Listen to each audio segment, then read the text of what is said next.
In this week's video, I'm going to show you how we made a terrifying horror short film in 15 hours and how we were able to screen it at the Chinese theater in the heart of Hollywood with a theater packed with horror movie fans.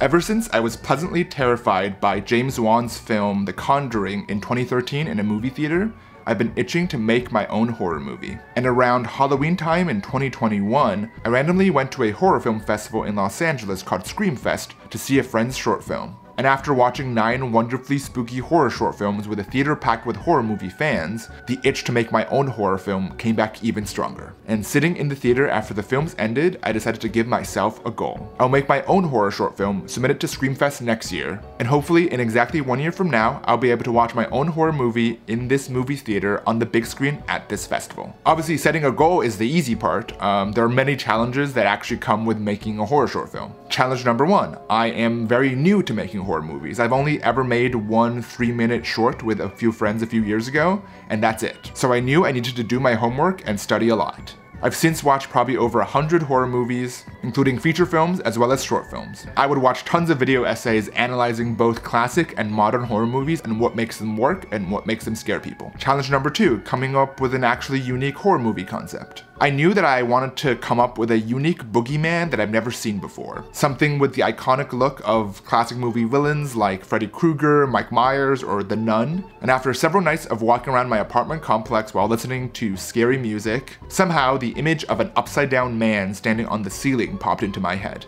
I don't really know what caused that image to appear, but once I imagined it, I knew that was my movie villain. Also, I am a big fan of David Sandberg, also known as Pony Smasher on YouTube's horror short films. He's now a big-time Hollywood director. He directed films like Shazam, Lights Out, Shazam 2, and About Creation, but in between his big Hollywood movies, he still directs little horror short films for his channel. And I wanted to draw some inspiration from that as well, just to craft a 5 to 6 minute short and efficient horror movie that can effectively scare the audience, and that's the goal, and not get too bogged down with a convoluted plot necessarily.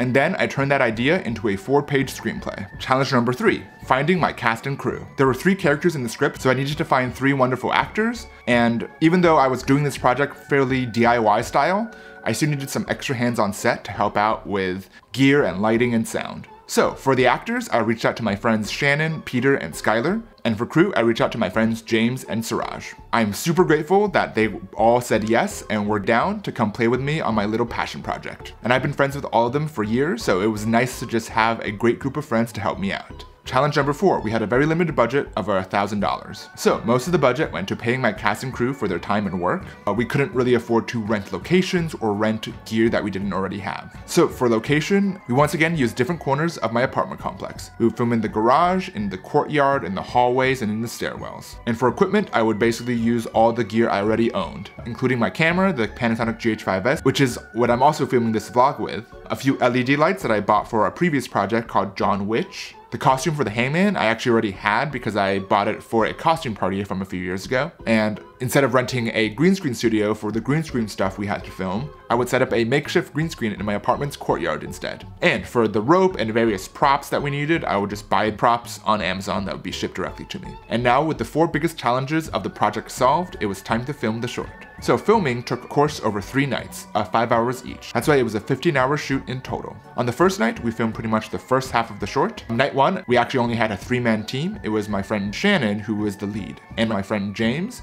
who was helping out with lighting and sound. Filming went great and super smoothly, and it was a lot of fun. The benefit of having a small team is that we can move very quickly and nimbly, compared to like a big production. If you have even just a dozen people, or on a big studio movie, you would have hundreds of people. And we were able to move very quickly and go from location to location and not be bogged down by moving tons of gear and equipment and people. And night 1, we filmed on a Thursday, and night 2, we would be filming on Sunday, which actually gave me 2 days in between to edit together what we already filmed on night 1. So on night 2, before we started filming, I was able to show the cast and crew a rough cut of what we already filmed on night 1, which really helped give us a motivational boost to go and finish up the second half of the short. On night 2, my friend Skylar joined to play the role of the boyfriend Sean, and my friend Siraj, who many of you who watch my YouTube videos are familiar with, came to help out as well. Night 2 also went from around 7 p.m. to midnight. We actually wrapped maybe about half an hour early, and we finished filming pretty much the second half of the film. And similar to night 1, it was really fun. Everything went smoothly. Our small and mighty crew were able to stay on schedule and get all the shots we needed.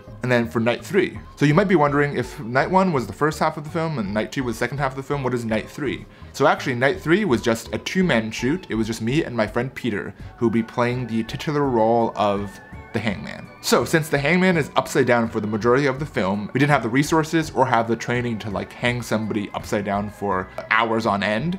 I realized that the solution would be to use visual effects. So on night 3, I filmed Peter against green screen for all of his shots, and then I would composite him into footage we shot in the first 2 nights using After Effects. I had to do some mental math to figure out where to put the lights and how to get the lighting to match since he is upside down.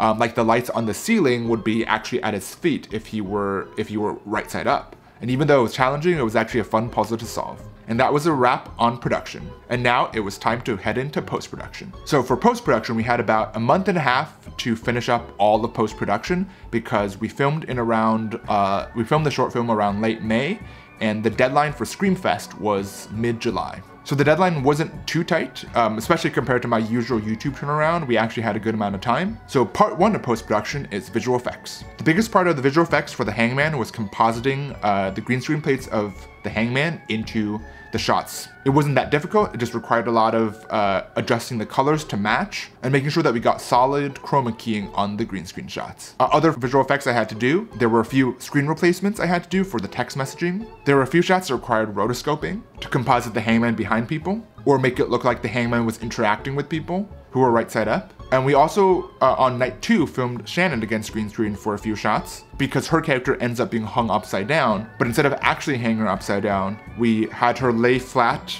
on her back on a table with her shoulders and head and hair hang over the edge with a green screen behind so that we can make it look like she was hanging upside down. And we also needed a shot to make it look like she was being hung upside down by her ankles. So for that, we had her lie on a soft pad with her legs up in the air against the green screen. And that shot would make it look like that she was hanging from a rope by her ankles. For sound design, I downloaded a bunch of horror movie sound effects from epidemicsounds.com, which is my go-to sound library. I also watched several horror movie sound design video essays and tutorials, which were extremely helpful because I've never really done horror movie sound design before, and it was a great learning experience, and I actually had a lot of fun designing how the movie would sound. For the music, I also found a horror movie track on epidemicsounds.com, and I chopped it up to fit different sections of the film, which ended up working really well. I originally only planned to use that track as a placeholder while I was editing, was going to reach out to a composer friend to replace the track with an original track, but I ended up really loving the track I already used, and I thought it fit the film well, so I ended up just sticking with that instead.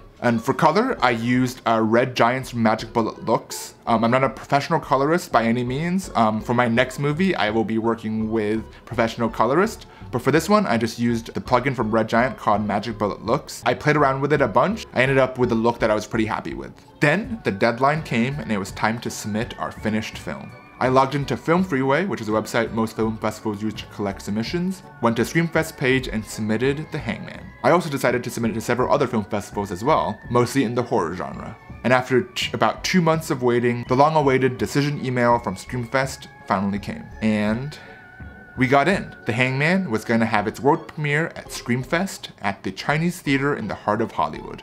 As a young filmmaker, that is a huge bucket list item and a true dream come true. And then a couple weeks before Halloween, my cast and crew and I got to go to Screamfest and watch our own horror movie on the big silver screen. And many of our friends also came out to support, and it was truly a really special day, and I will never forget that experience. But that was actually just the beginning of the adventure that The Hangman would go on. It went on to tour the festival circuit around the US, with stops at the New York City Horror Film Festival, Sin City Horror Fest in Las Vegas, Hollywood Shorts Fest, and a dozen more festivals. And after about a year of touring, the film ended its festival run at the Glendale International Film Festival. Glendale actually happens to be the neighborhood I live in, and is where we filmed The Hangman, which made the festival extra special. And in an amazing full circle moment, The Hangman won Best Horror and Thriller Film at the Glendale International Film Festival, which was truly unexpected, but what a great way to bookend the journey that our little horror movie went on. And now, with the festival run over, I've decided to release The Hangman on Halloween weekend for everybody to watch. We had a ton of fun making this horror short film. I learned a lot,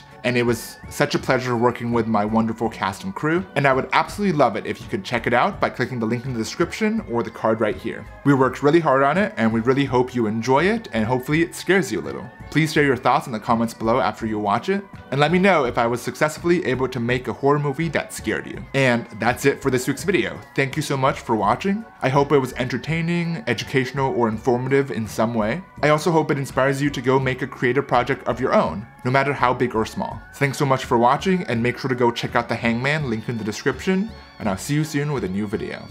Bye.